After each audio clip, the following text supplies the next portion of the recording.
Hello, good morning. It's the 5th of June 2021. I'm Francisca Kakrafos and you're welcome to Inside Pages. Our conversation today, we topicked it, two Rastafarian students bring down discriminatory Achimota School Rules.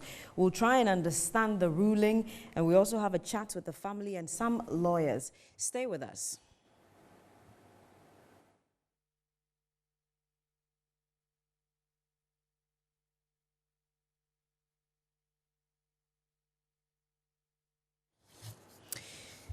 So this program is brought to you by Appointed Time Printing Limited, and we are grateful to them. You can follow the conversation on Facebook, Metro News. Also, if you go to Twitter, it's at Metro TVGH. You can send a message to WhatsApp on 054-708-6939 and use the hashtag Inside Pages so that we can find your messages. We'll quickly go straight to Reporters blog and find out the latest from the Metro Newsroom. The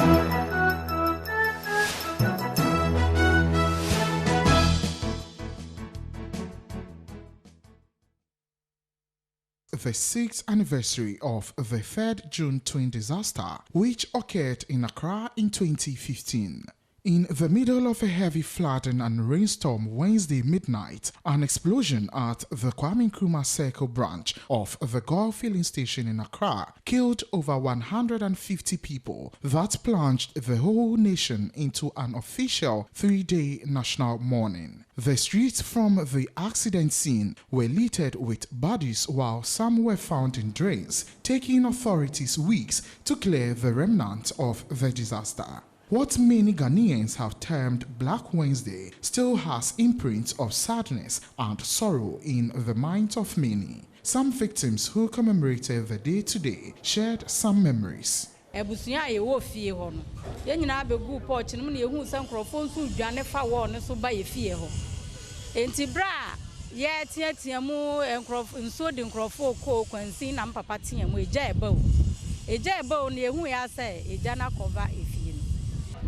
I feel later the tia say eja ebo diano ato hanu say eshi menimusa eshi menima nti fuo tanka na blast ye no in a page me to the other side. They also registered their displeasure on they are yet to receive compensations from government.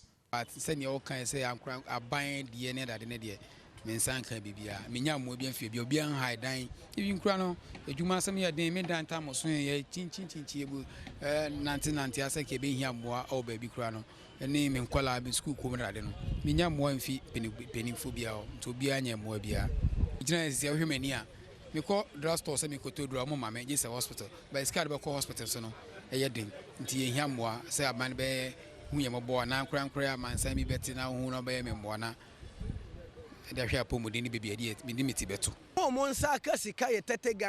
whole afini na shia na victim for your chere no e tete Ghana e na omo dia ma me omo ma me bi obi omo ma ni bi wo ho anka o meyi sika ne de enchere na munyina mu so ba ye obi de ne dia begina ma wo hu me boa kase me boa obi a meyi tete Ghana me nua mo na mo boa ye mo na mo de asem no e bo hu da wuro de aye de akọ enti mo nkoka ne sa na mo koka ne fofra different ne de eba oba ye na o chere me no wani tua uhunu ye me boa.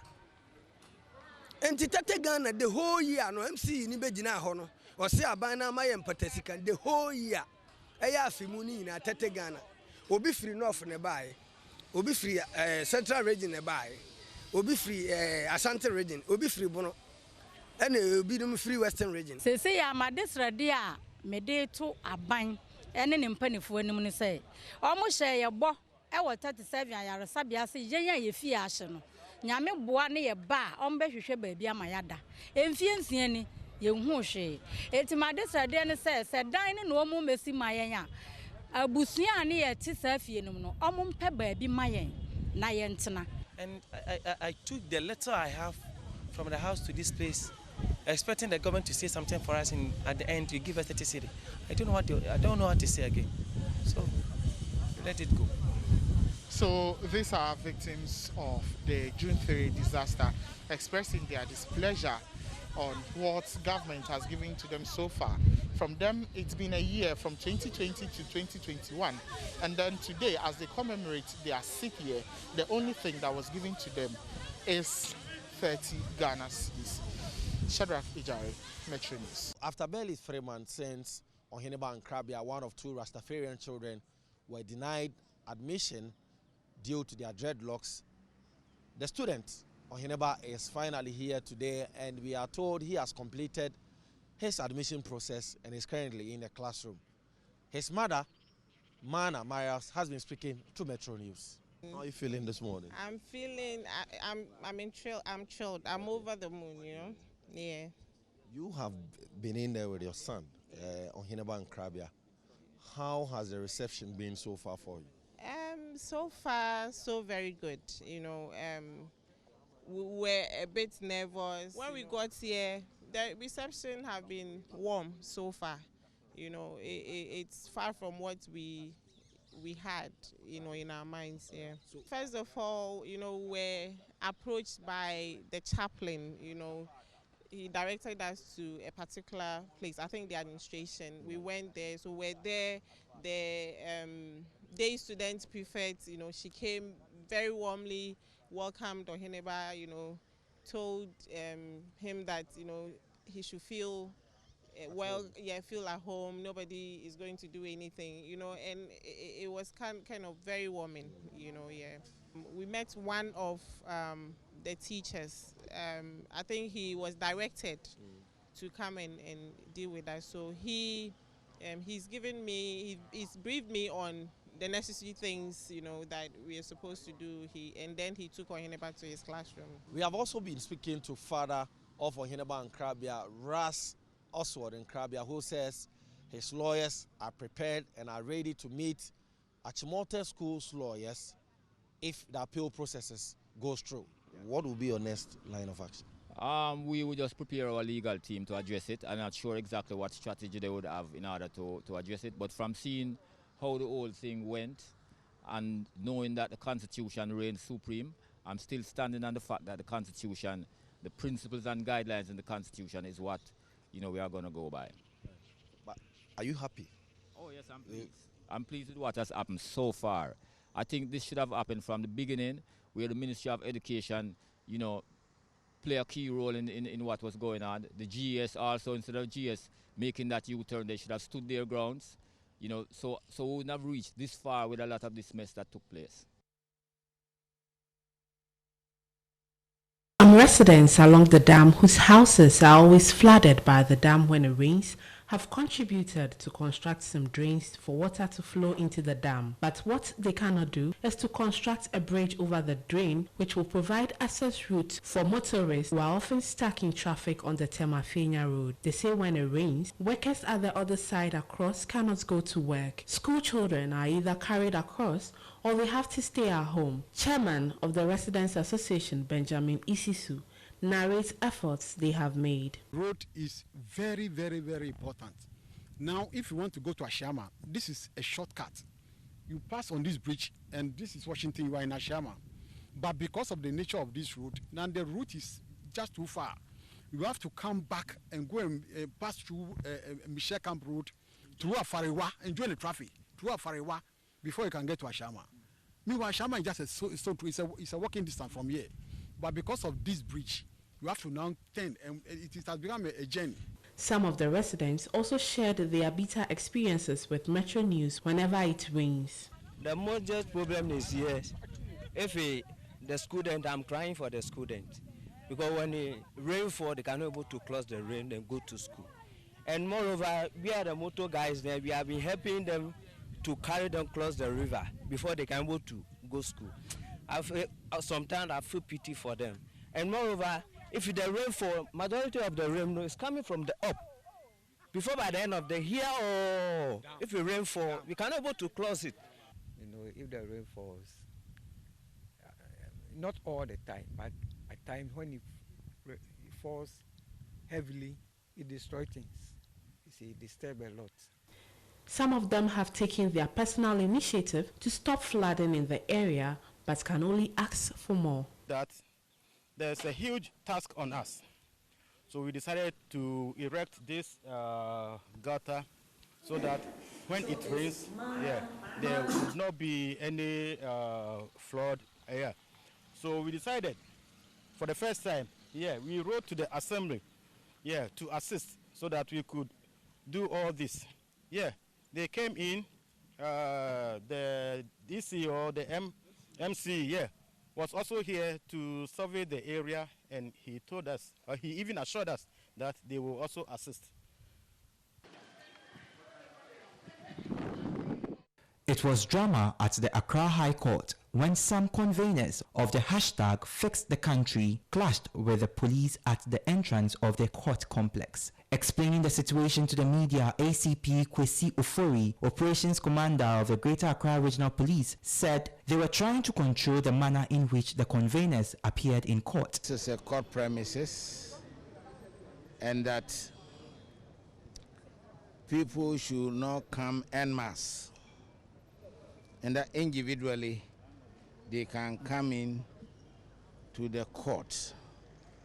But looking at the premises, the police are here, one, to provide adequate security for the court building and all the other courts therein. So, coming en masse with placards, flags, and other paraphernalia, among other things, may mar the beauty and ethics of the court. In view of this, my men on the ground decided, among other things, that they could leave those placards, they could leave the flags, and then also, limit that militancy and go to the court as individuals. So that was the position of the police, but that was misconstrued. But at the end of the day, the police balance issues, and they were in, to appear before the court. But one of the conveners, Felicity Nelson, who was manhandled, had this to say. They said, fix the country. You can't come in. So we said, first they said, stand back. So we said, okay. So we thought they just wanted to engage. And they said, you can't come in. Then we said, why can't we come in? They said, no, because you're not allowed in. They said, but we've been asked to come to court. So how can you tell us that we can't come in? So then I said, okay, I'm taking my phone out. I'm going to do a video. I want you to repeat what you just said on video. So I decided to do a Facebook Live. So while taking that video, and then he said, why are you? Then he took the phone, and of course, he saw him trying to drag me. I was trying to get the phone out of my hands, and then just telling us that we can't come in, we need to get our lawyers. At that point, they realized, so that's basically what happened. When they were finally allowed in the court for the hearing to begin, lead counsel for the respondents, Kosi Foliba, prayed the court to allow for them to file an opposing motion against an extension of the injunction being sought by the police. It is on the back of this that the court, presided over by Justice Ruby Ayete, adjourned the hearing to June 14, 2021.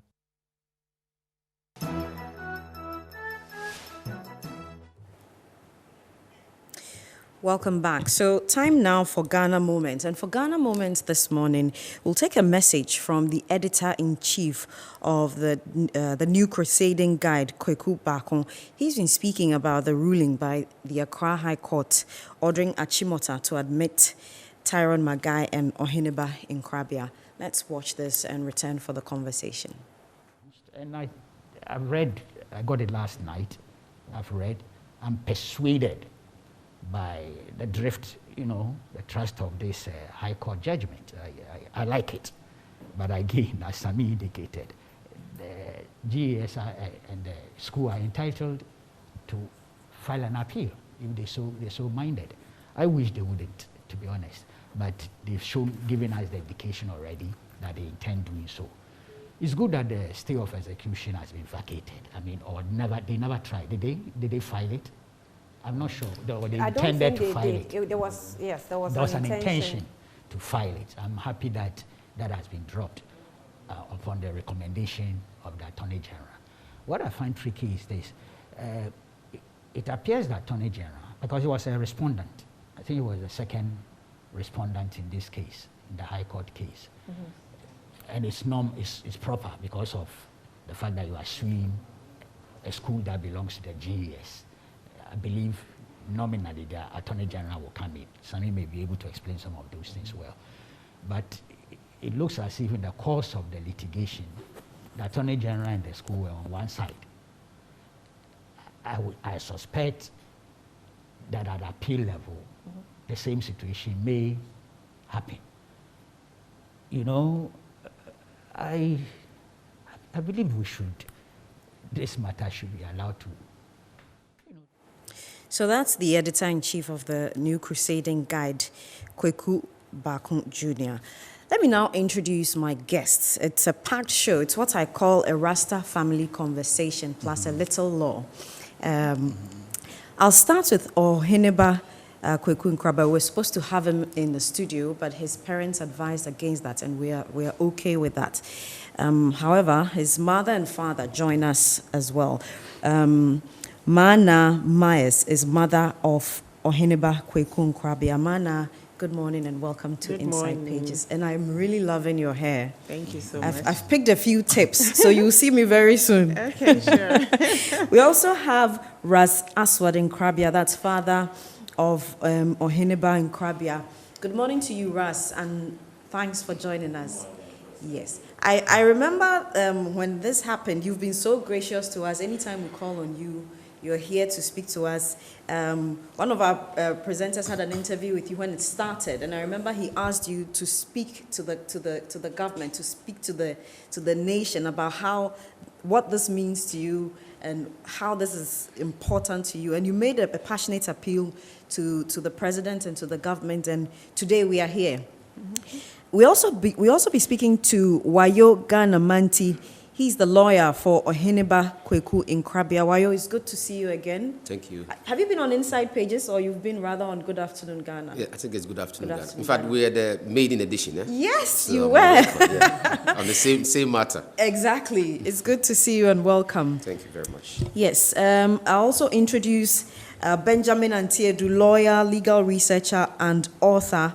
As usual, you're here to break down the law for us, and we are grateful to you, Ben. Good morning. Thank you. Yes. Francisca, you should have, I'm an author as well. Oh, yes, my book, Judicial Codes for African Elections. You didn't tell me. Yeah, it's already in the system, so I'm an author. Well noted. We'll make that correction as we move on, but well noted. That's for my producer to note.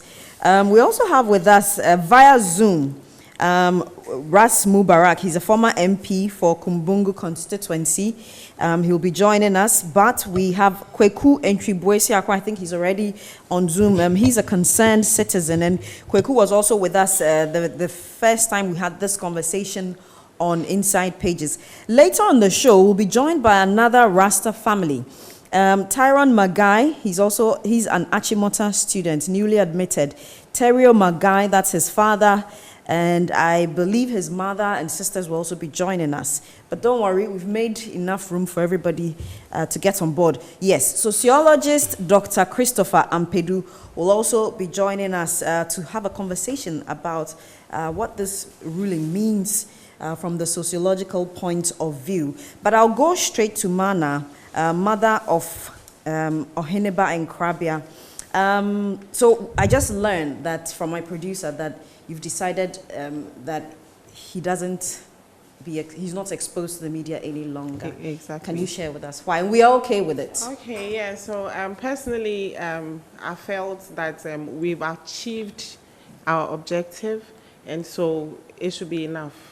You know, That's the media exposure should be That's enough. fair enough. Yeah. But how does it feel? I've watched a number of interviews of yours. I think this is my first time interviewing you.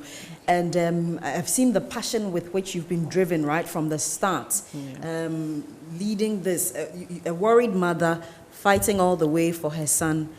How do you feel now that this ruling has come? Oh, I can't even find words for how I feel, but I feel really, really relieved and great, you know, because we had our plans for Oheneba, you know, for his future, you know, so for what happened, it was more like our dreams were getting shattered, you know, so this have really brought, you know, some great relief to me. But I want to ask, for most of his education, he had been in private school. No, Ohineba was homeschooled from up to about 11 years. Okay. Yeah. And he went to he went to GHS. Yeah, he went to JHS, but he attended IPMC at age 8. It's a tertiary institution, but he was very good with IT and, you know, so I enrolled him when he was 8 years old. Yeah, but that was for, I think, a year. Yeah. What does it take to be a parent of a student or a young boy or young children wearing dreadlocks or rasta in Ghana? It's very challenging. You know, people keep asking questions. Why the locks? You know, you go to places and people are staring. But there's also been the positive side where, you know, people say, they are very calm, respectful, gentle children. So people see them and they are in awe of their demeanor, their behavior, and all of that. So it's been both positive and negative, you know. I'm going to speak to Raz Aswad in a bit, but before that, I want you to speak to us about the decision to pull out of the exam. That's for your son. Yeah. Yeah. Okay, so earlier on, I felt like he's been studying at home, and so we should give him the platform to be able to, you know, write the exam. But upon consultation with some few educationists, they advised that he's not been in school. He haven't studied. The school haven't taught him, you know. So whatever he's studying online, it could be different from what the school have presented to the children who have been on campus, you know. So we shouldn't let him write the exam. And so on that, we decided we're not going to. And if he were here, I would have asked him this, but it's been a difficult journey, and then good news comes and he has to write exam. That's a lot of, you know, different psychologies being put into one young boy. Yeah. How has he been faring? He's good, but interestingly, yesterday he went to school. They gave him the paper because I guess that is the procedure, you know. So he said he looked at the paper and it was very easy, you know. Yeah, but then I don't know about, I think going forward, other subjects, how it will be. But he was like, oh, I wish I had written it because it was easy, you know. But then I don't think it's a good idea for him to write. So what happens with it? He takes, he joins the second semester and takes that exam. What will happen to the first term exam? He will have to resit? I have written an official letter to the headmistress asking if they could make exemption for him to, you know, write. So I'm told I'll get the feedback on Tuesday. And I'll bring Daddy in, Raz Aswad, I'll bring you in. How is the interaction with the school now? This is a school that rejected your students, your son has been compelled by the court to now admit him. How is the interaction between the family and the school?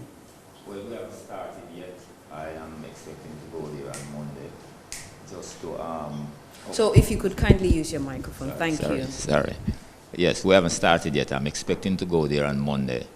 You know, to discuss the issue of the orientation, because it seemed like the orientation is not being done, and it's a very big campus, you know, with different buildings and blocks and faculties and whatever.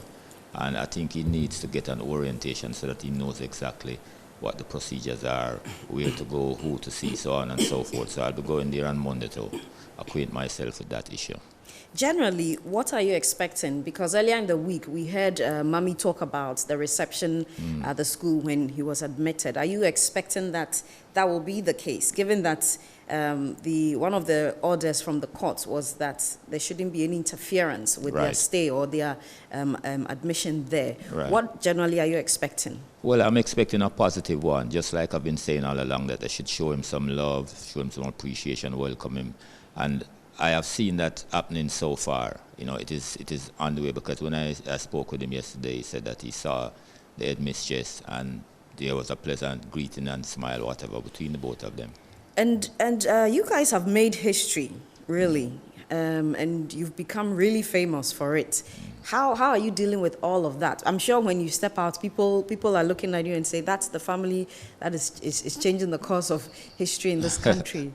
Yes, it's overwhelming. At first, I didn't expect it to, be this overwhelming, because I moved by my spirit when this whole thing happened, right? It just started escalating and mushrooming and whatever. But it's very, heartwarming to see the regular people, especially on the street. Yesterday, Oinaba told me that when he went in the church, the people, he got 2 offers for somebody, for people to pay for his fare and all of that, because they recognize him in there. So I think it is good in the sense that the negative things that were out there about Rastafari, this has been able to expel a lot of that kind of negativity. And the media have made a massive contribution to that become a reality. I'll come back to the bit you said. So what happened to the office? Like people paid for his fare. Oh, That's, okay. Yeah. Okay, okay, that's nice. Let me bring in his lawyer, your son's lawyer, who also used to wear dreadlocks. Will you be going back to the dreadlocks anytime soon? When we get to that bridge, we'll cross. Okay, but that's Wayo Ghana Manti's lawyer for Ohineba in Krabia and an author. I've corrected myself. So for you, the question I want to ask is, how much did religion play in this case? Was religion the silver bullet? Technically, yes, because we were looking at the various provisions under the law, which are cast in the form of the rights and freedoms. And in this scenario, religion was the gravamen, it was the key. In fact, you're right, it was the silver bullet, because the intention to block or deny the entry was based on the hair. And so we needed to ground that disposition of the hair in the law. So in grounding that, it has to be linked to the basis, which is the religion, and which is the Numbers chapter 6, verse 5, where the Lord of hosts himself has guided people who want to separate themselves for the Nazarene cause to keep their hair, so long as they are under that vow. So religion became very important. However, it was not in dispute, because at a certain point, the respondent began to realize that there's an avalanche of cases and authorities out there, both in Ghana and beyond our shores, that expressly depicts Rastafarianism as a religion. In fact, people keep referring to Reed versus Faulkner in the US, which is 1988, but they have just forgotten Yameneba and others versus the state, 1965, by the great Olenu. In fact, when the name Olenu is mentioned, he's a tall legal brain when it comes to our judicial dispensation in Ghana. If you are referring to something in the US in 1988, and Olenu has already said it in 1965, look at the year gap. And in that case, Olenu said it, that it was a criminal matter where some group of people were prosecuted. And when it got to Olenu, he said the appellant belonged to a religious sect, into bracket, Rastafarian. A religious sect, into bracket, Rastafarian, by the great Olenu, as far back as 1965. Then in 1988, Reed and Faulkner in the US also said Rastafarianism is a religion. So it was not in dispute. And if it's not in dispute that it's a religion, then what is the basis upon which the applicant before the court seeks the relief? Now, the basis is that I have to manifest this religion. And in manifesting this religion, the Numbers chapter 6:5 indicates that razor shall not touch my hair. So if I'm a 16-year-old chap, from the very first day I was born, if razor is not touching my hair for a couple of years, 16 years, imagine how my hair will look like. And that is what Ohineba's hair looks like. So the point was very clear that if the religion is upheld, then the manifestation of that religion is also cast. And to be able to dispel it or limit it, like the court said, you need very compelling reasons to do that. So you are right, religion played a very important role in this matter. And do you share in the Rastafarian religion as well? Yes, I do. And that will be why you're very passionate about it. In all my conversations with you, you've exhibited a lot of passion. And that is why a lot of people are saying that, I'm not saying other lawyers can't do this, but you see, it's not about the law. If it's the law, we all know the law. We all know Article 17 says that, Article blah, blah, blah. But the facts and the law, and how you navigate it. I'm a Rasta man, and it's at my doorstep. I know what I'm talking about. And on this platform, I'm not trying to belittle my other learned friend who was in the matter. But the point is that the Rastafarian, vibes and tenets I can advance and put out there is coming from what I know, not what I've been told. So I understand it. I know what I'm talking about, and it's crystal clear. Like you asked, I know the lead up will be, why am I not wearing dreadlocks? So if you go back to Numbers chapter 6 itself, the Lord of hosts has laid down, so long as you are under the vow, you keep the dread. So as well in Krabia, you see him sitting down there, he's still under the vow. And if he wants to be under the vow for the rest of his life, he has to keep these dreadlocks. But then you can also go out of the vow, where you take off the locks. But if you take off the locks, it doesn't mean you cease to be a Rasta man. You cease to be a Nazarian, but you remain a Rasta man, because the Rastafarian doctrine is a host of issues. For example, other issues as in altar, diet, consciousness.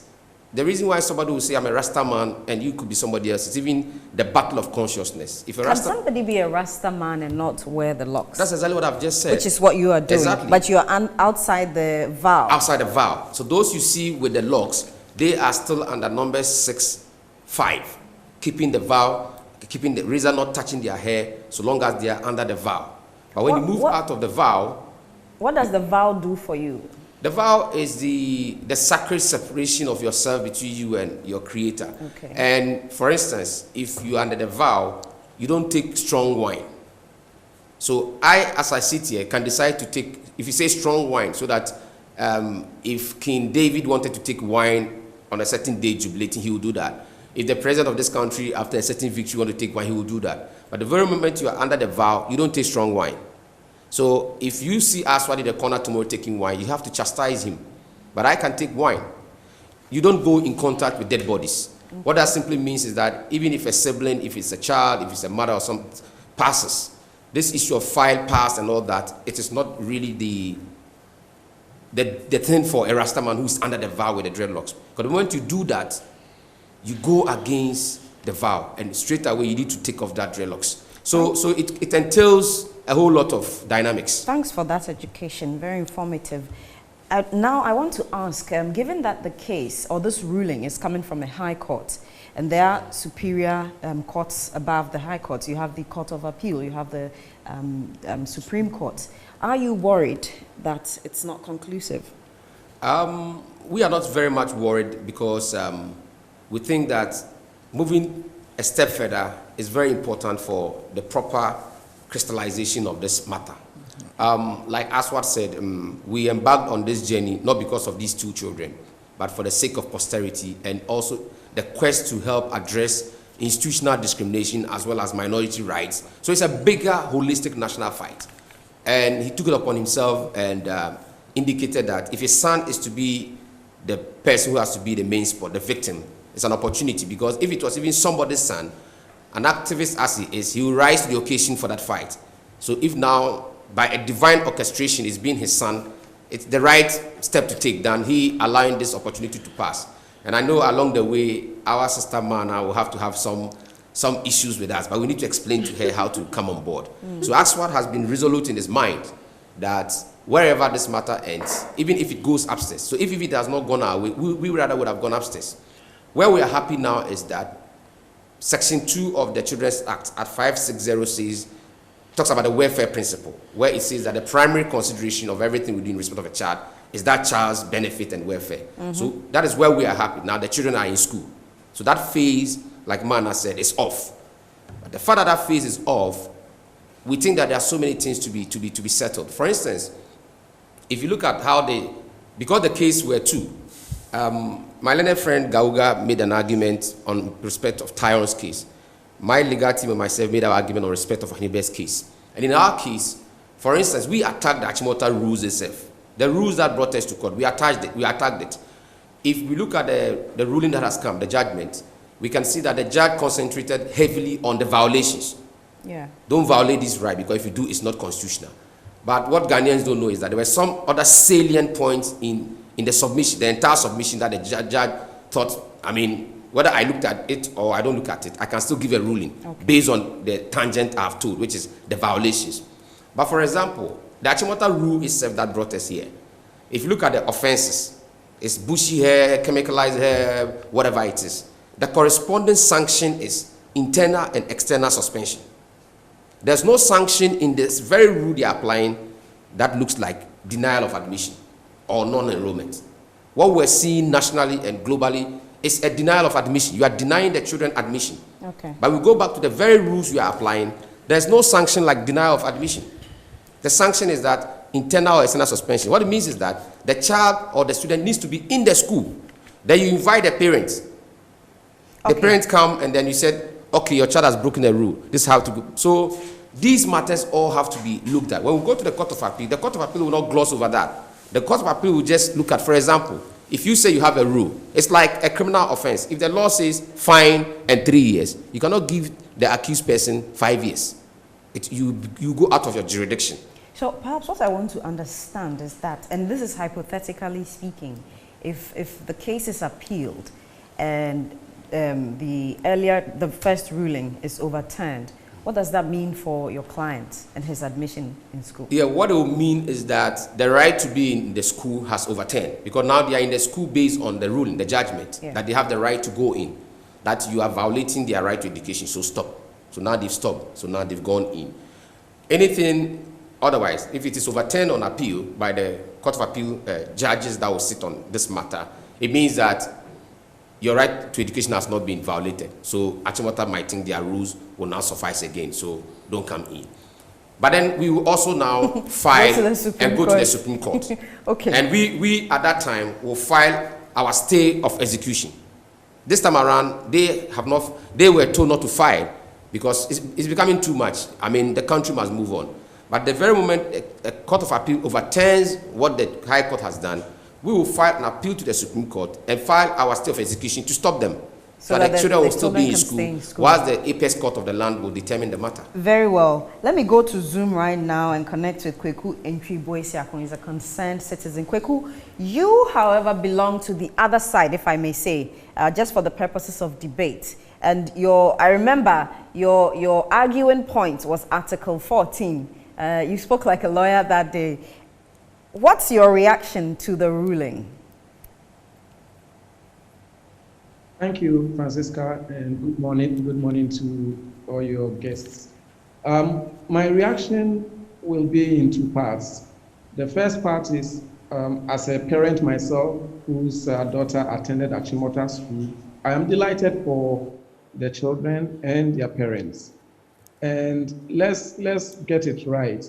My position then, as expressed under Article 14, was not to say that the children do not have a right to education. Yes. Now, that part of the judgment for me is sound, is safe, and even if it goes to a Court of Appeal or Supreme Court, I am convinced they will come to the same conclusion that you cannot, under any circumstances, deny any child in Ghana their right to education. So on that score, I have no issue at all with the judgment. The second part of the judgment, however, has to do with their freedom to practice and manifest their religion. That is a part that I think the judgment is not sound and it's not safe. And I'll give at least 4 reasons why it is not sound and 1 reason why it is not safe, if you give me that opportunity. Yes, but please make it brief. Yeah, I'll make it quick. The first thing is that the judge basically set the wrong issues for trial and for the judgment. The issue at stake was not the right of the children to education. And Achimota School was not saying that the children do not have the right to education. The Achimota School, what I know or what I heard were saying was that we will give you admission, but you need to comply with certain set of rules. The parents and the children, on the other hand, said, yes, we can take the admission, but we are not prepared to forego the right to practice and manifest his religion. So for me, the main issue that the judge should have focused on was the issue of whether or not, as an institution, Achimota School has a right to insist on rules that affect the practice and manifestation of the religion of the child. And that moves me to the second reason why I say the judgment is not sound. The judge should have separated the issue of right to education from the right to freedom to practice and manifest religion. And for that reason, she also failed to address her mind to Article 14.1, because if you are dealing with an issue that the same constitution has expressly made provision for by way of exemption, then at the very least, you should address your mind to that, even if your interpretation of that provision is different or will result in the same judgment that you have, at least you should address your mind to that. But I say if she had done that, she would have come to a different conclusion on the issue of freedom to express, to practice, and to manifest your religion. Can I make an intervention there? So that if you're making the point that the judge should have separated the right to education and the freedom to express one's religion. But given the facts of the case, isn't there a link, isn't there a correlation? By denying them their freedom to express their religion, you inadvertently deny them the right to education. No. No, because let me tell you, if you look at the entire chapter 14.1, and it's important to do that because otherwise people will not understand the issue properly. Because if you look at chapter 14.1, Article 14.1, okay? Yeah, if you look at Article 14.1, there's something very, very important there. A talks about execution of a sentence in order of a court, basically talking about the prison service. You also go to C and D, and that will talk about health institutions. And then you go to E, that talks about education. Now, if you take the prison service, for example, okay, if you look at the NRCD 46, you look at section 40.1, subsection 1, they say no prisoner shall be hindered in the reasonable exercise of his religious observances. That is a variation of the person's freedom of religion. You have the freedom, the Constitution provides for that, but if you go to the prison service will not allow you the full extent of your freedom to practice and to manifest your religion. The important point I'm making is that same Article 14.1, talks about the prison service, talks about health institutions, talks about education institutions. Why is the prison service able to exercise the powers conferred on them via 14.1, but educational institutions cannot exercise the same restriction that the law allows them to exercise? So I want to proffer an answer, which really is a question, because someone will say that a school and a prison facility are two different things. The students will not be things. The students are not. The provisions are made. You see, that's why you need to read that whole Article 14.1. But I wanted to interrogate the comparison and the expectation that same treatment should be given, because I think that there's a clear distinction between a school and a prison. Even their freedoms will be different. The limitations is that every person shall be entitled to his personal liberty, and no person shall be deprived of his personal liberty except in the following cases. And that lists all these cases I've cited to you. So, Kweku, can I bring prison is different from a school. Kweku, the law provides for opportunity to restrict the personal liberty, and that includes an educational institution. Yes, but Because, I want to make the point, Kweku, Kweku, if I may, I want to make the point that in executing that, I don't think it will be the same for a school as it would be for a prison. So hold your horses. I just want to get so let me bring Ben in here, lawyer Benjamin Ntiedu in here to throw light on Article 14.1. Really, Ben. Yes. Thank you. Yes.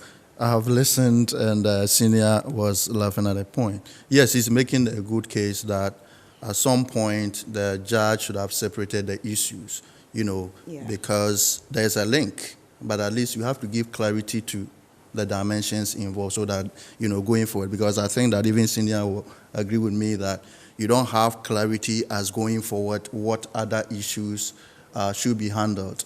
And that is where the fear of the floodgate is. But responding specifically to his, dogmatism to Article 14, that is in respect of protection of personal liberty. Mm-hmm. I think that this context is quite different. I will agree that you can glean some shade of example from that end, but it is not applicable.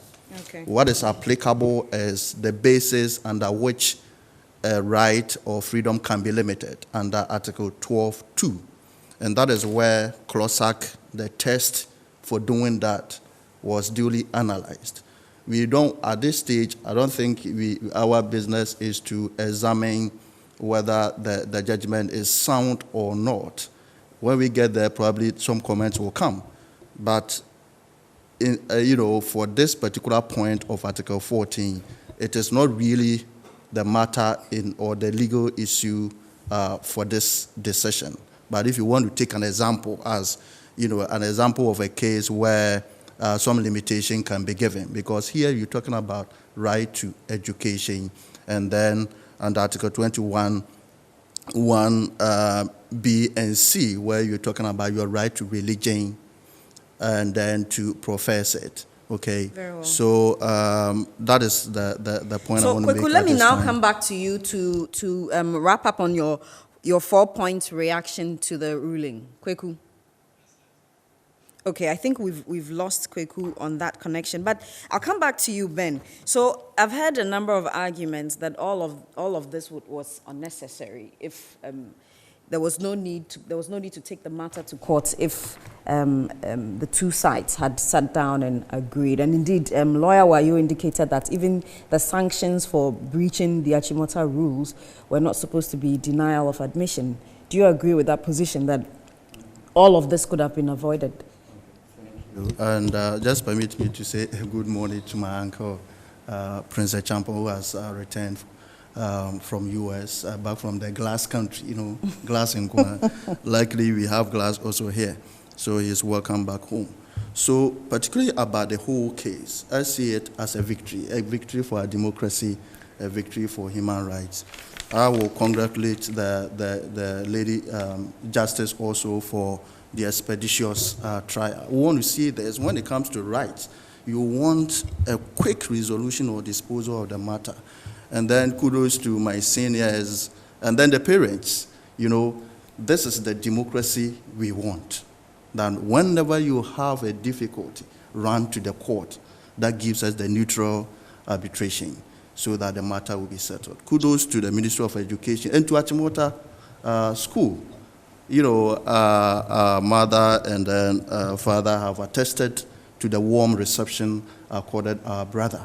And that is soothing. That is good. That's a good sign. You see that it started, it boiled up, it has settled coolly. I will want this matter to go on appeal, not for the fact that it will affect the right of our brother. That should be separated and it's conclusive. That will not be touched. But going forward, we want to fully get the contours of the right under Article 21, 1A, A, B, and C. Okay, so when we say the right to practice and manifest a religion, what is that package so that at every point in time, we don't need to go to court for that clarity. Okay. We need guidance on that, and that is what further appeals will bring, okay? Can I make an intervention real quick, so that if a similar case is sent to another high court and they give a different ruling, or a ruling to the other side, allowing Achimota to hold on to its rules, what would that mean with this ruling also in existence, hypothetically? Yes, you said hypothetically, it might not happen.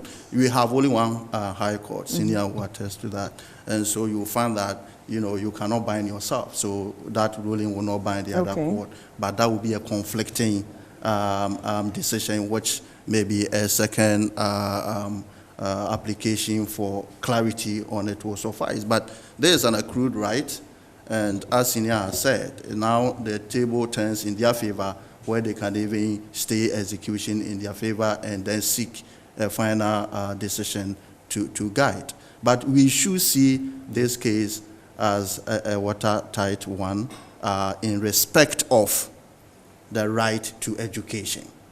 If there are certain consequential matters to be dealt with, we shouldn't miss the two. But we need clarity on the scope, the entire scope of Article 21 and in respect of right to religion and to profess it. But let me quickly also respond to or add to Senior's comment about Rastafarianism, whether it's a religion or not. If you look, and I was excited that in the judgment, there's reference to the right to exercise your belief. So the fact that it is not a religion, even given that is the case, does not deny the practitioner of it the right to that protection. Really? Because the belief alone is sufficient. Okay. And that is the point I've been making, that we shouldn't even contest about. That is why you have Article 21, 1B, which deals with the belief part. And the Constitution is clear that when it comes to matters of discrimination and all, your creed, what is a creed? Creed is not a religion. It's a set of beliefs. So having the belief alone is sufficient. So this argument about it's not a religion or it is a religion is of no moment. Help me understand. This is also another hypothetical one. So that if somebody wore dreadlocks or wears dreadlocks in this similar instance or circumstance, what would the outcome of the case be if they weren't arguing religion and it's just who they are? And that is the floodgate issue, because the question has been, and that is why I support the gentleman who spoke earlier via Zoom, that if our brother wasn't canvassing religion, or there were three, or let's say three, the third person was saying that I'm wearing it for stylistic or cosmetic effect, then where would the decision be? And I think that is where we need clarity by way of further appeal, which will clarify the matter. But I don't expect the circumstance, if it's for purpose of education, then you are saying that certain kind of rules, should not be permitted. So this one, we should get to a point where the court will even give guidance on what must be in the school rules. Okay, because that question will be difficult to answer, because here, as Senior said, informed guess. The basis of the judgment is on religion, and he grounded it firmly on that. So if the person, our brother, was not a Rastafarian, then what would have been the outcome of this case? It is what would be your educated guess? The guess will be no. Will be no, and that is where you will get a difficulty in discrimination also. So it is a very uncharted water that we need clarity. I would hold the floodgates conversation for now. I want to go back to, because Lawyer Wayo will be taking leave shortly. I want to go back to him. Lawyer Wayo, so the question really I want to ask is that, in plain devil's advocate, some will say that, so this ruling or the outcome of this ruling puts your client and the other gentleman in a position where they get special treatment. And some people will say that that's also discriminatory to the rest of the other students who have to go by that rule. What do you say to that? No, I think that is not the case, because even in court, a very important case outplayed, Nate versus Gatti, where one of our seasoned Supreme Court justices who has done this country a great service, Professor Datiban distilled it. He's saying that we cannot get a situation where all of us will be treated equally.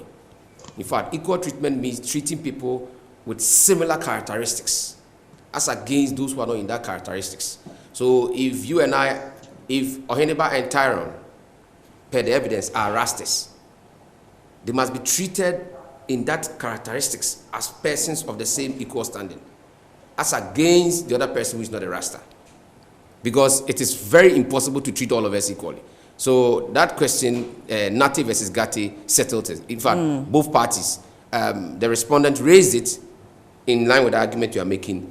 Then when we were on our feet, we rebutted it with the same argument that, but the learned justice is saying that treat people on similar characteristics to mean that you are giving them equal treatment as against those who are not on those same characteristics. You understand? So it is settled. People might make that argument, but the argument is that if you and I are on one pedestal, the law says give us that treatment. If somebody is not on that characteristics with us, and you do that for us, it might not be seen as being discriminatory. The last thing I want to add is in respect of the floodgate. You close it, but let me just take my take a bit because sure, no it's passionate. You see, the case of Republic versus Tommy Thompson Books, 1996-97, is very crystal. And what does the court say? The court says that courts of law will not concern themselves, or a court of law will not concern itself with abstract metaphysics, but apply the law to factual evidence. So all these issues of floodgates, they are basically assumptions. And the law does not look at assumptions. We don't look at abstract metaphysics. It's case-by-case basis. So even this argument of belief that my learned friend is talking about in Article 21, where Article 20 says is the right to practice, profess, and maintain. Then if you come to 21, where you have the freedom of conscience, belief, and religion. Now, I did legislative drafting. At the Ghana School of Law, you have option to do banking, industrial, and drafting.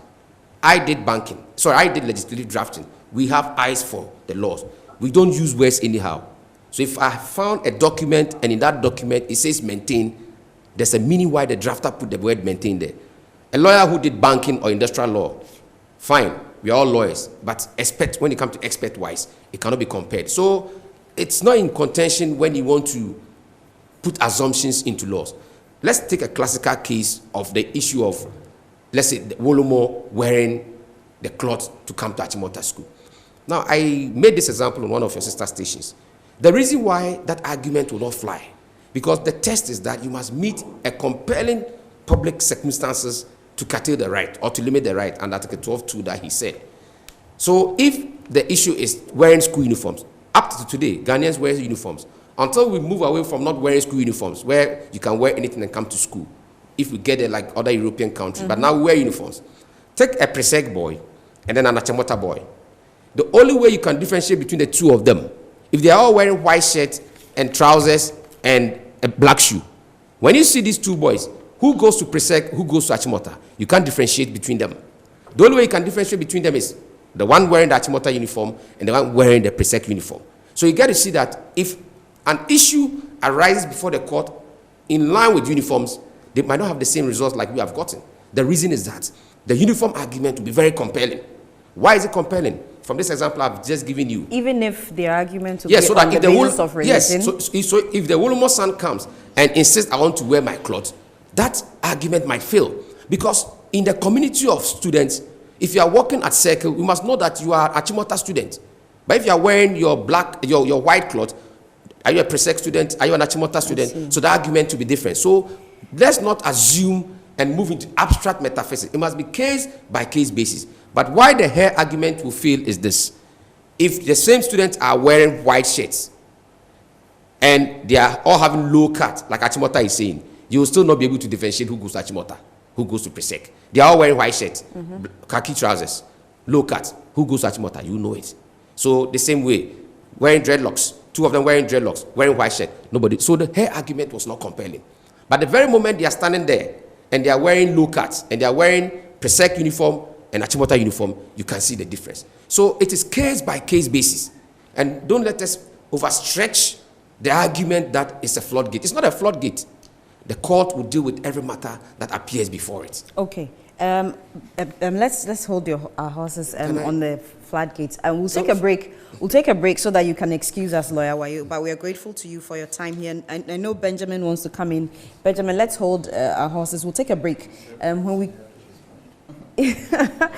You wanted him to respond to something? Yes, to raise the matter. Okay, quickly, maybe... To ask whether your right, a constitutionally guaranteed right, will sway to identification of a student in this case. Yes. Because So if he's also dressing because of his religion, then you cannot downplay it just for purposes of identification. No, but you see, the argument is Article 12.2 is that right is not absolute. I don't think human rights activists will argue that right is absolute. So right is not absolute. It means that right can be curtailed. And if you check out the principles that lay down how if you look at the UN Syracuse principle on derogation and limitation of fundamental human rights, it lays down the principle upon which you can limit or you can derogate. One of them is simply that it must be by law, and that law must be compelling. So the argument is, if the right is understood not to be absolute, at what point should the limitation come in? And it must be for public interest, it must be not to hinder the other person's right. Now, citing the uniform issue, like I indicated, if two chaps go to circle, they are all wearing white shirts, and then they go and steal a mobile phone, it becomes a criminal matter, and then it's of public interest, and they are all students. Which school do we identify this person who went to steal, and then the other person is arrested? So the law will look at the point that if they were wearing their uniforms, if one was wearing a Presec uniform, and one was wearing an Achimota uniform, and let me say, any of them does the act which is against the law, which now is of public interest, the whole community in circle will not bounce on the other boy wearing a white shirt. They will quickly go after the one who has been identified and then deal with him. So even though somebody will come before the court based on right to manifest and perform and practice, because the law itself indicates that right is not absolute, and it outplayed in this matter. That was one focus of the judge, which was not in dispute. So both parties were not in dispute that the right is absolute. Right is not absolute. So you can limit it. But Achimota and the state were supposed to justify why they are limiting. And what came out is that they could not justify that. But I'm saying that this issue of floodgates, we shouldn't overstretch it, because there will come a time when you appear before the court, the state will be able to justify the compelling reason why that right should be limited. And when that justification is sound in the eyes of the court, that right will be allowed to be hindered. The interesting thing about lawyers, you make arguments for either sides, and some of us will get lost along the way. But thank you. I want us to take a break so that Lawyer Wayo can take leave of us. We are grateful to Wayo Ganamanti, lawyer for Hineba and Kwabia, and also an author. I'll read a few messages before we proceed. This is coming from Alaji Tanko from Bon. He says, if it will take these Rastafarians to take our educationists, technocrats, and decision makers to sit up and start doing things right, so be it. Do you know that the Rastafarian principles are almost akin to Islam? The Prophet Muhammad, peace be upon him, kept his hair. He only cuts the hair on his head when he returned from Medina to Mecca, to perform the pilgrimage. After the last tawaf, he then told all his followers to go cut down their hair but leave their beard. So there are some similarities between Rastafarianism and Islam. Thank you for your message. BBO from Tema sends this. Good morning to you all and to the parents. I'm so proud of you for standing by your child, and also opened a way for the future generation. I say congratulations to you. God richly bless you, Madam Host. God bless you for choosing this path of bringing on board a team of Rastafarians. Some media network wouldn't do so. Thank you for that. And Metro TV, we try to be innovative. Someone says, try to bring Mr. Buesiako. Yes, we've reconnected with him and we will do that. Good morning to your panel. Please, I'm called Maliku. I want to know whether a student in Achimota School can join the Rastafarian religion on campus. That's my humble question. Okay, we'll see if we can get you an answer, but we don't necessarily have a representative from the school. Good morning. Please, I want to ask, what religion did the boy use when filling his form for the school, because we have Islam, Christianity, and others. Again, students have their dress code too. As a student, you have to shave and look decent. So if we are supporting all this, then it is paving the way for others to send any dressing to school. So when you go to Rome, you do what Romans do. Okay, I think you can look decent. I have my natural hair and I think I look decent. But thanks for your message. Samuel in Ejura says the consequences of this ruling is a harm in disguise. I think Article 39(1) talks about appropriate and conscious inclusion of customary values into national life. It has surely opened the gates for other beliefs. Read Article 14(1)(e) to support my claim. Benjamin will speak to this, and you've already made a few comments, but you speak to it as well. Hi, good morning. I'm Enoch from Baron. Should a traditionalist put on cowries on his hair, professing his religion? Okay. Rasta. Okay, I'm not sure I can make sense of your message. Try and send it again. You didn't add your name, but I'll take a final one. Fabian Takroase says, good morning to you and your panel. Is the Rastafarian's lawyer saying if he had been contacted first by Achimota School for defense, he wouldn't have been able to do that to protect discipline in the schools? I fear lawyers and I don't trust them. That's not fair. That's not fair. Let's go to Zoom. I had a question for Daddy and Mommy, but hold on. Let's go to Zoom. We're joined by Ras Mubarak. He's an MP for Kumungu, and if you hear his name, you see why he's part of this conversation. And he's also been advocating for a lot of human rights, such as these. Ras, good morning to you, and it's good to hear from you again. Here we are, once again, to have this conversation. How do you feel about this ruling? Well, how good and how pleasant it is to get a ruling like this that, further cements the fundamental rights of Rastas, to access education, and has been amply demonstrated in our constitution in 28(4). Every Ghanaian child, has a right to education. So I was elated, to have heard about the news of the victory. And I commend, the legal team, Raswayo and his colleagues for their tenacity. I commend the family also for their resilience. A lot of these things would happen in our society. The best way to settle them would be to go to the courts and to secure judgment in favor or against, So I wasn't particularly surprised by the decision. I think it's very sound. I think it's well grounded in law. Yes, Achimota has the right to appeal, but in appealing, it ought to look at the best interest of the children. And I think the route that they took, in even attempting to place an injunction, but for the intervention of the Minister for Education and the Attorney General, they would have gone on that route. I saw it as exhibiting, bourgeoisie tendencies, because you have a situation where a court had made a ruling. You have a situation where Achimota School did not want to place the best interests of the children first.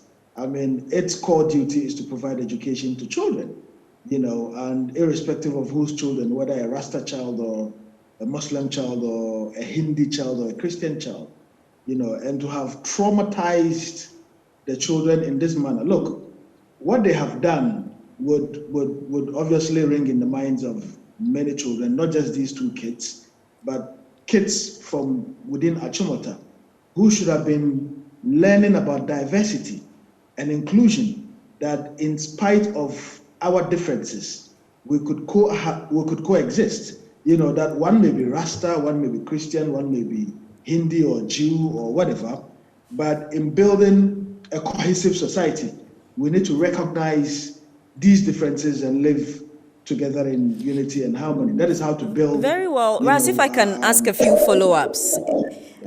First, you say that you're not surprised with the ruling. Tell me why.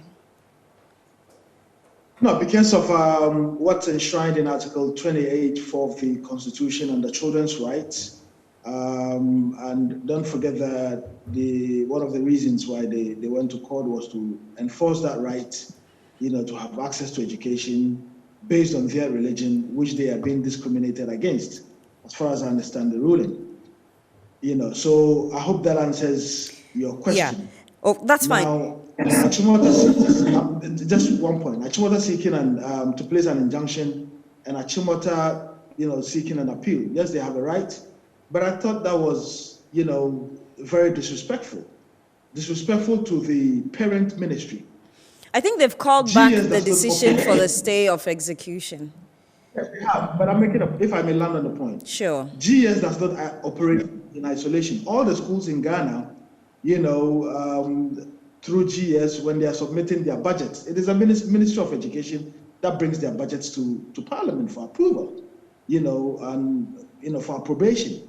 So you would expect that upon such a landmark ruling, which went against them, they would have sought to engage the ministry initially, to see what the thinking of the ministry was, to see what the position of the chief legal advisor to government is, before deciding whether or not to attempt to place an injunction. Even though they have rescinded the decision to place an injunction, I thought that was very unfortunate. I thought that could even mark us insubordination to the minister. And if I were in the minister's shoes when it happened, I would have immediately dissolved the board. I would have dissolved the board for acting in a manner that is not consultative. As much as the board may, Achimota School can sue and be sued. The board was sworn in on behalf of the president by the minister.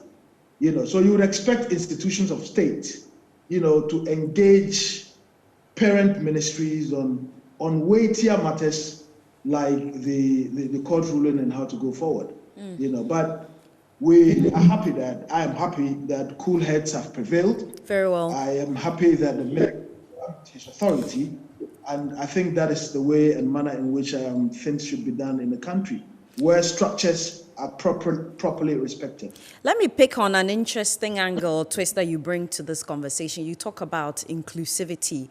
Do you think that given this ruling and given, the dynamics and facts of this case, this society called Ghana is ready for an all-inclusive society, especially religious inclusivity? We have always been a very inclusive society. What we have had, in recent times are packets of discrimination. What we have had, are incidences of overzealous heads of institutions who have so much decided not to embrace the spirit of inclusivity. It's not for nothing that students from Accra or any other region will be placed elsewhere, just so that they, blend with their brothers and sisters from elsewhere. We all cannot be my tribe, the Gombes. We all cannot be Nzimas and Evers and Fantis and so on.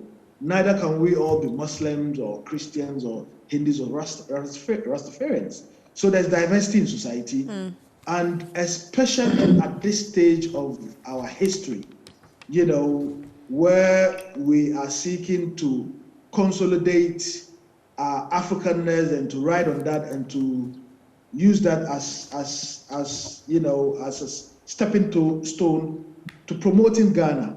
Isn't it surprising that kids of Caucasian descent are allowed to wear their hair however long, and then Africans in our own country are told that they have to go and shave their dreadlocks? As an African, a proud one at that, as a Pan-Africanist, I just couldn't believe that this was happening in Kwame Nkrumah's Ghana, especially when but does this case, pardon my intrusion, does this case mean anything for that? How does it affect this culture where Caucasians are allowed to keep their hair whilst Africans or Ghanaians are not? It does, because the school rule must apply equally. You can't make one rule for Ghanaians and another rule for Caucasians, for Europeans, and I think that that's very unfair. In any case, we need to look at the substance and we need to look at the key issues. For me, the issues should have been about the content of the character of these kids.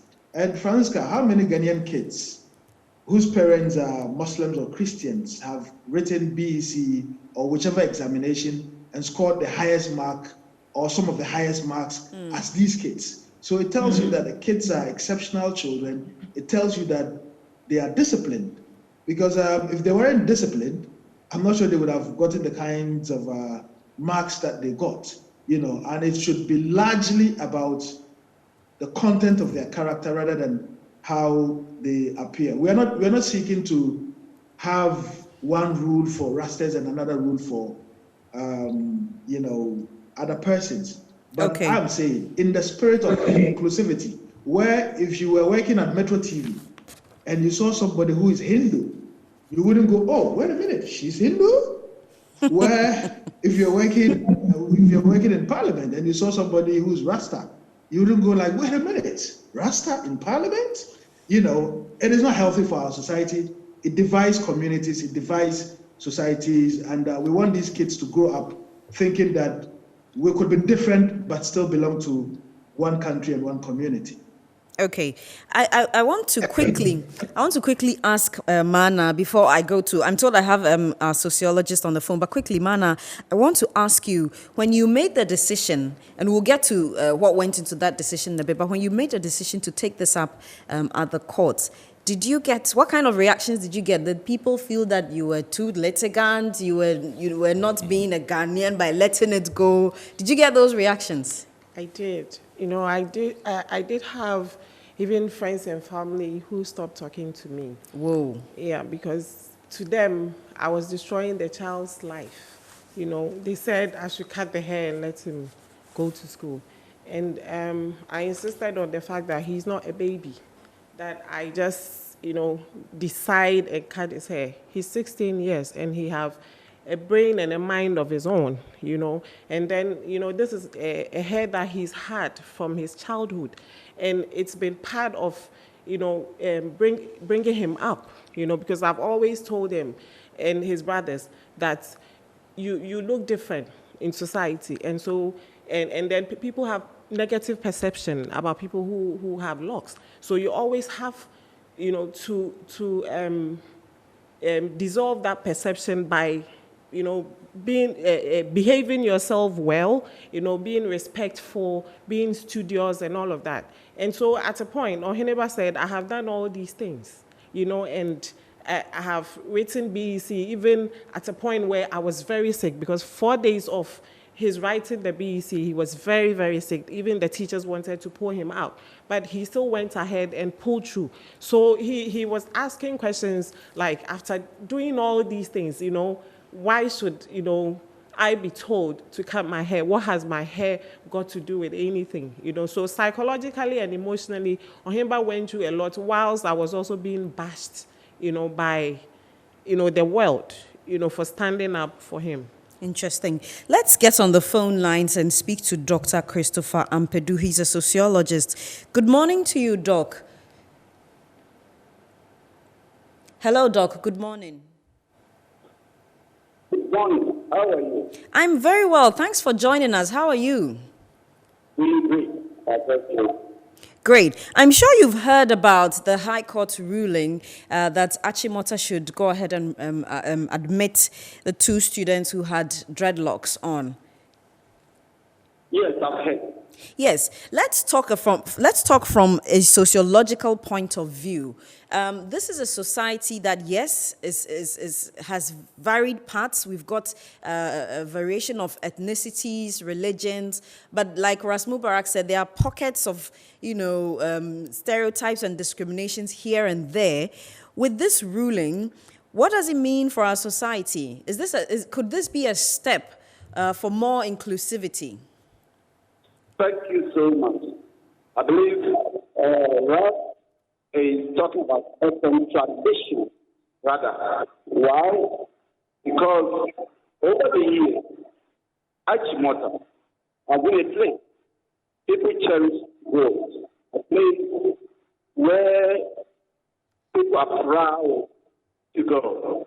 And you know the type of leaders, the type of people who have come out from this group. What has kept them all together? There has been Muslims, people of other states that have gone through all the years. Why do we need a high-tech room on the school now? And let's talk about the character of the school. Now, as we talk about the value of the school and some value. What has kept Ghanaians together is regardless of our religiosity, we still see ourselves as one people.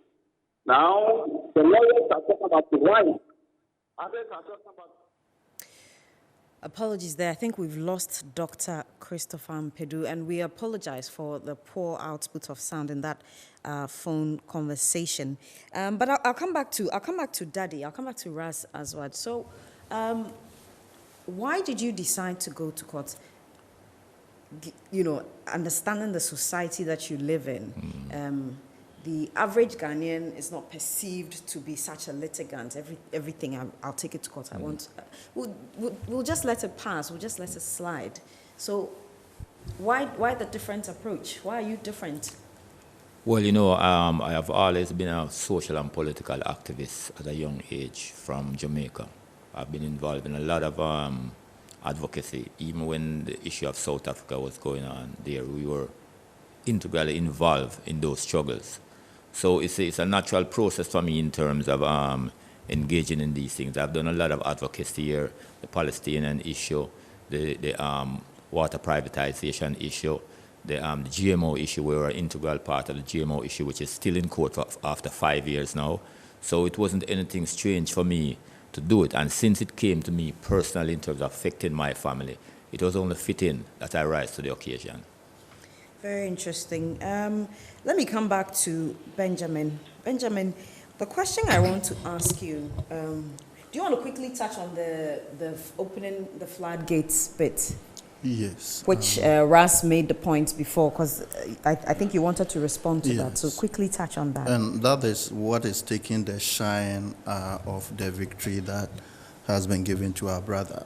You see, the fear is that anybody at all can claim to profess a certain religion or belief and then seek to assert the right. And that is where guidance is needed. Council responded to the example of the Wolomo's son wearing, a certain kind of clothing. And that would be a difficult one because the court is clear in this matter that if it's for religious purpose, then it must be allowed. Then you need a very compelling reason by which it can be sidestepped. And that is where the danger is. So it's a legitimate danger? Yes, it is. It is a legitimate danger because now for religion, you don't have registration for it. I just have to come out and say that I am a member of this sect. And that is sufficient.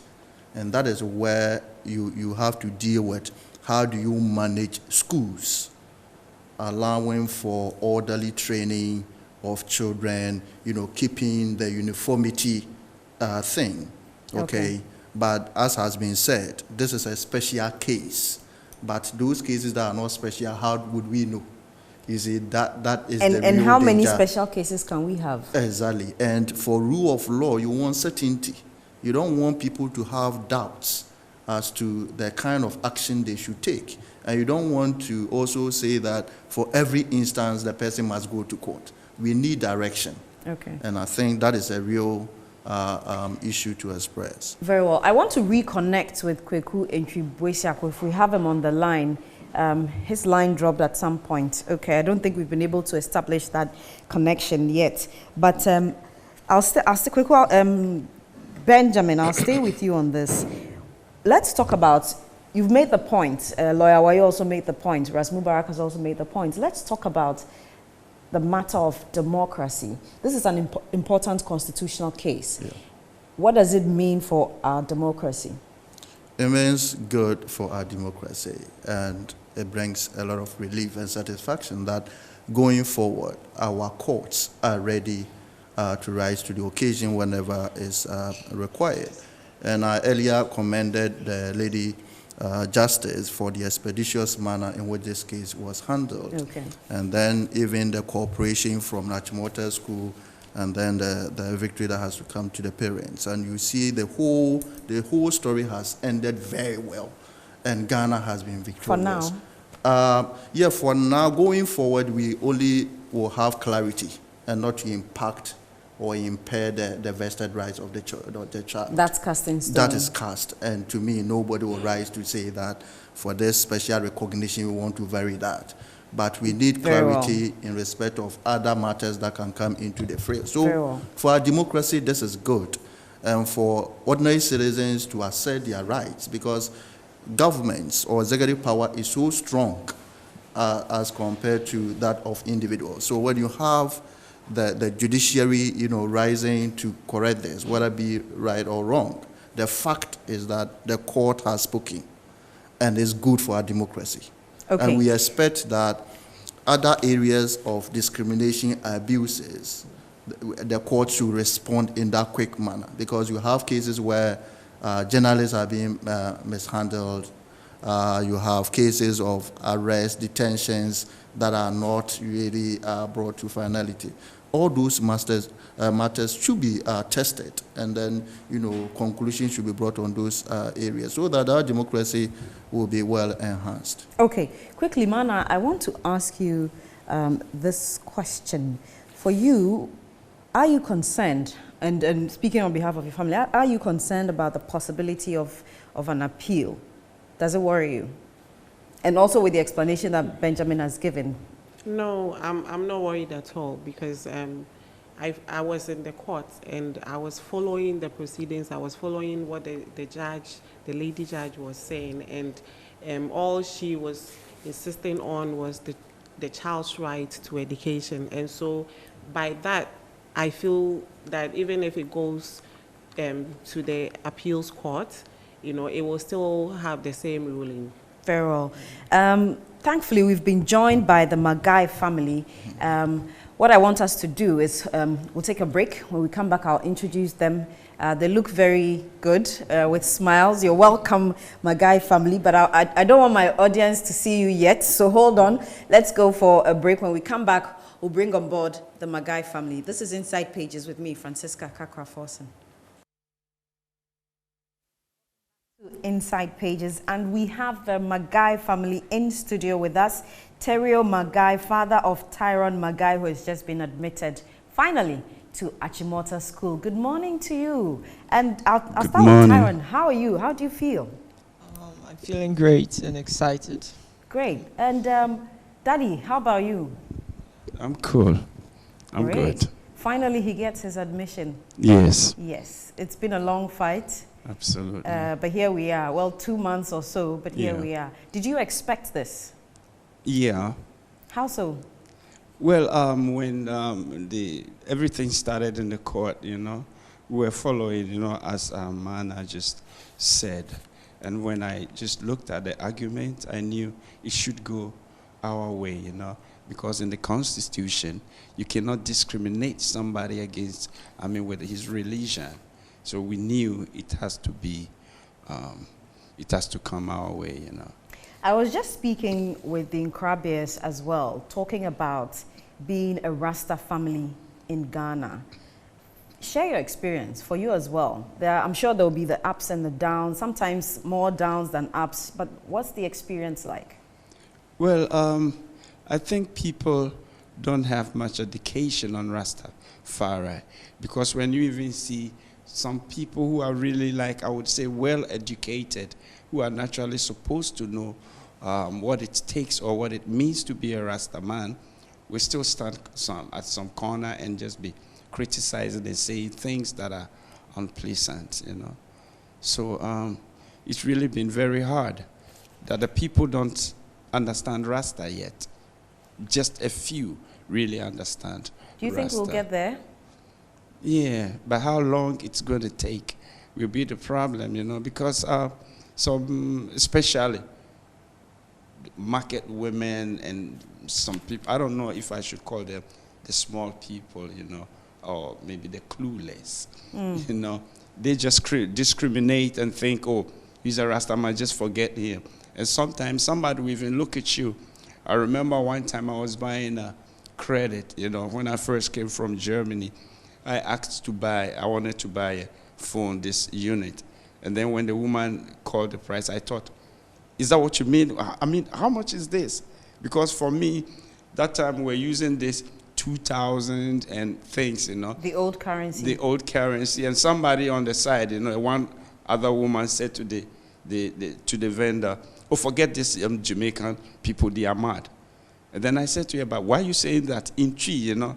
They said, oh, me brah, sorry, you know, things like that, you know.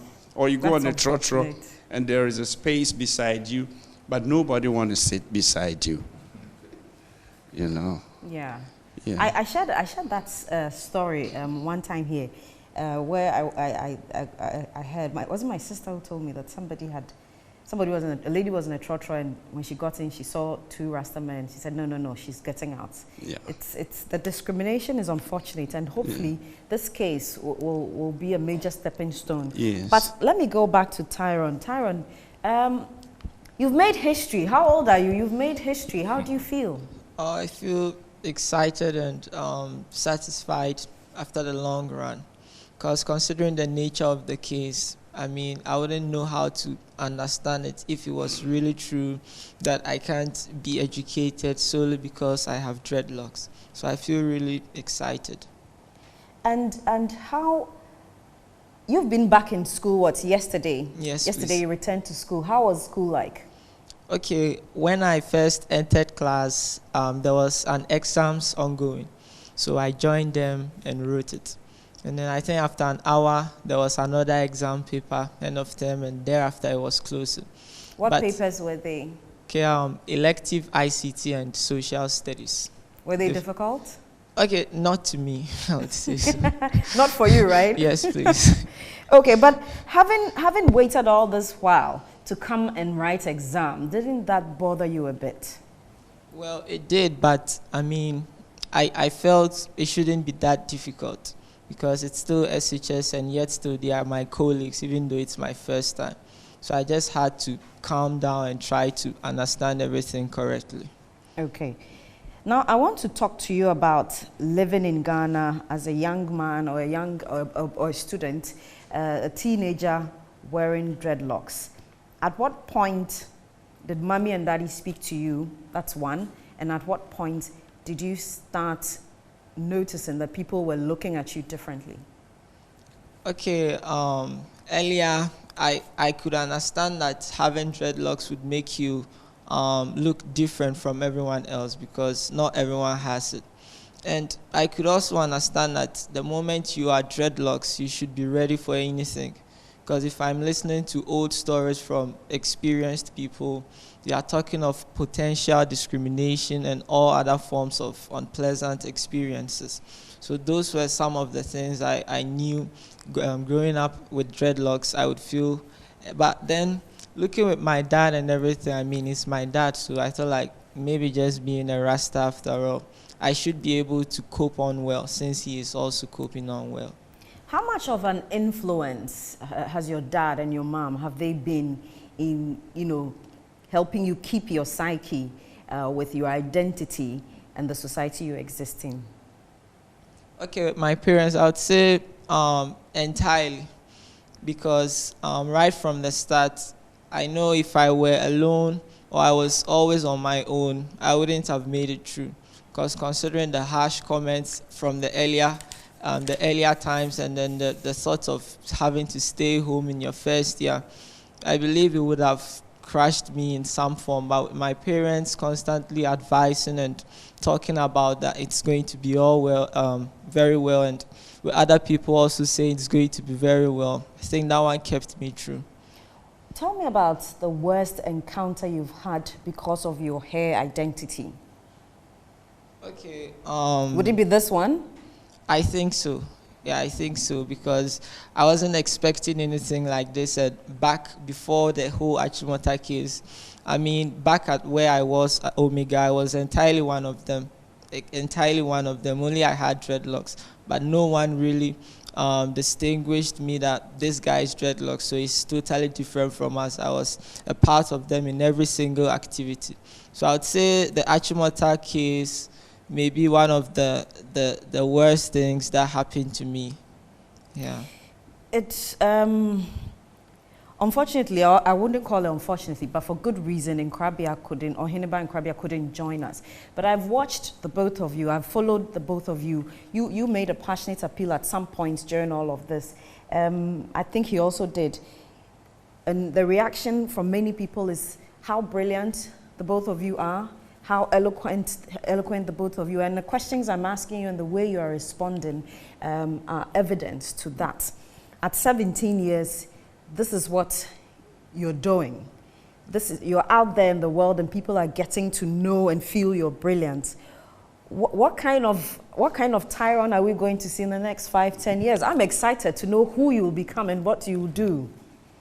Okay, in the next 5-10 years, I'll still live up to my plans as an individual, to live a life and to create this sense of personality that everyone can benefit from. Because considering everything, if I decide to do something that's going to help me alone, it's somewhat going to be of selfish interest, because there are problems, and there will always be problems in this nation and in the whole world as a whole. So as a person, I think in the next 5-10 years, I will definitely try my possible best to live a life that everyone can benefit from, including the nation and the whole world as a whole. I'm watching you right now and I'm feeling very sentimental. I don't know why though, because I don't know, but I'm feeling very emotional about this moment right now. I feel very happy for the both of you and for the both families.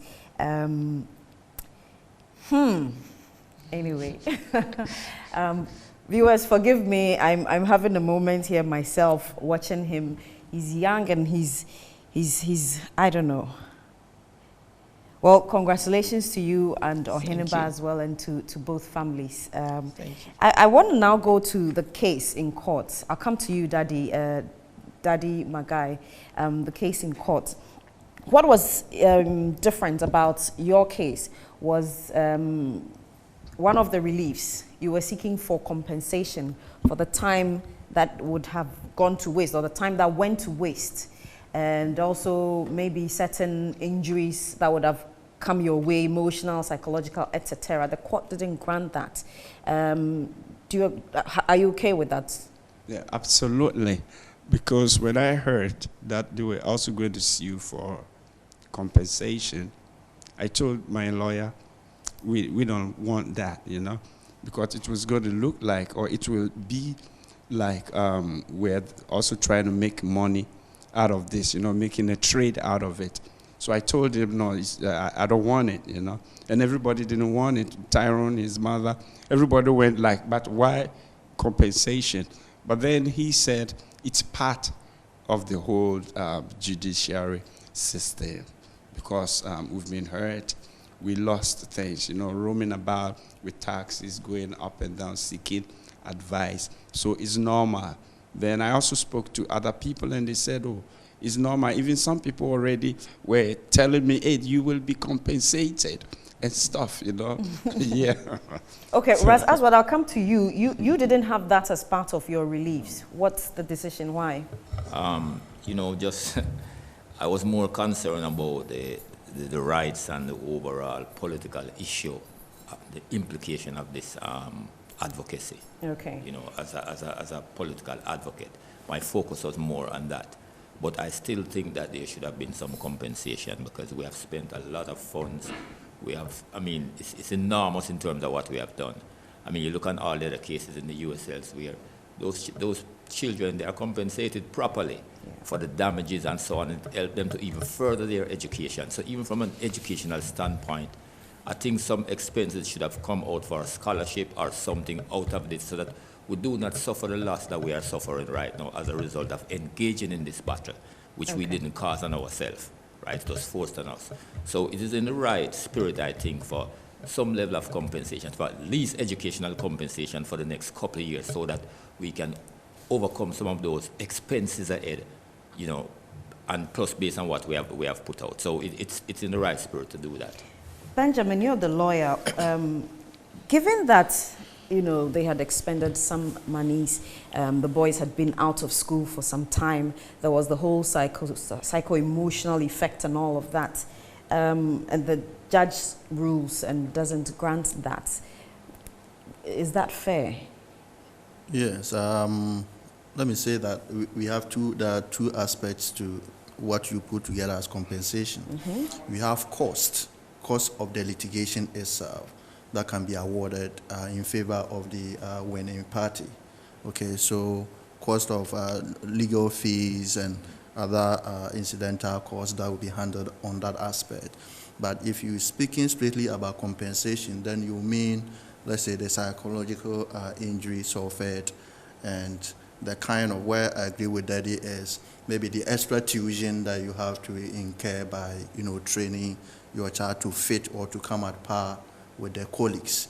But I think that it's discretionary, so it's for the court to weigh. If you look at the time that was spent in court, it wasn't long. It was, I think, one of the fastest trial.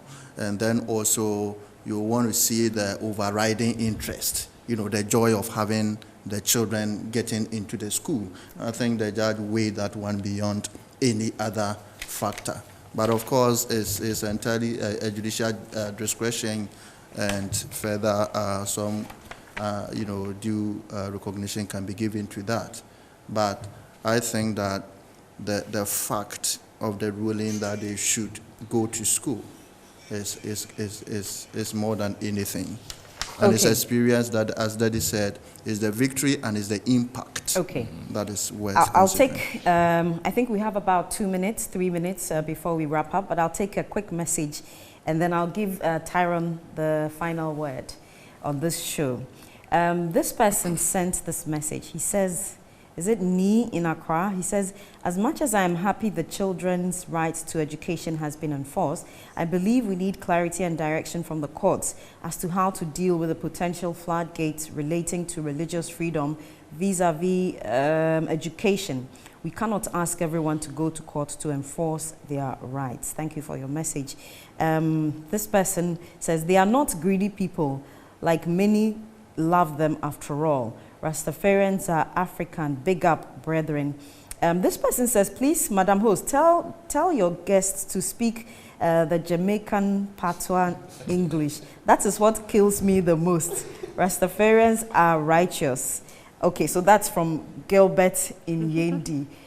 So over to you, Tyrone. You're going to close the show, so maybe put your lyrical abilities there and let's see how that goes. But guys, thank you so much. Mommy and Daddy over there, Benjamin, thank you so much. And Tyrone, thank you so much for coming. Over to you. So my last words, I'm very grateful to everyone for everything. Patois?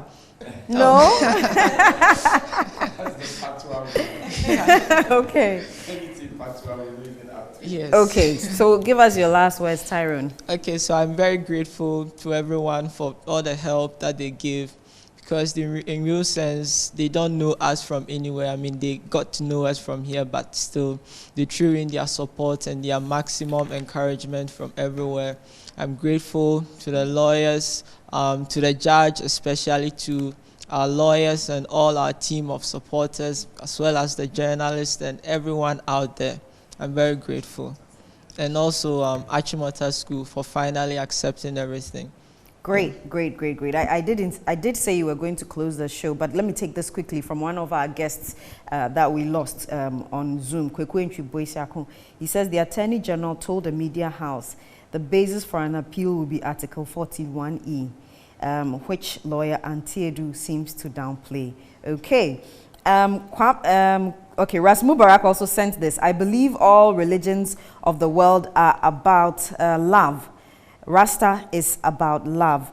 Kwame Kakraba from Dantoman says, we are watching your program, and what some groups of society want to know is that, is he implying that any religious values can be accepted in our institutions? If so, then Trokosi ladies who dress... We get the point, but I think... Exactly. The lawyer has spoken to that. I'm very grateful to all my guests. I cannot mention everybody. Ras Mubarak via Zoom, all my studio guests, parents of the two heroes of our time, Tyrone and Nkrabea Oheneba. We're grateful to you, lawyer. We're grateful to you for watching at home. Thanks again, and join us next Saturday for another exciting edition on Inside Pages. I'm Francisca Kakra-Forsen. Bye-bye.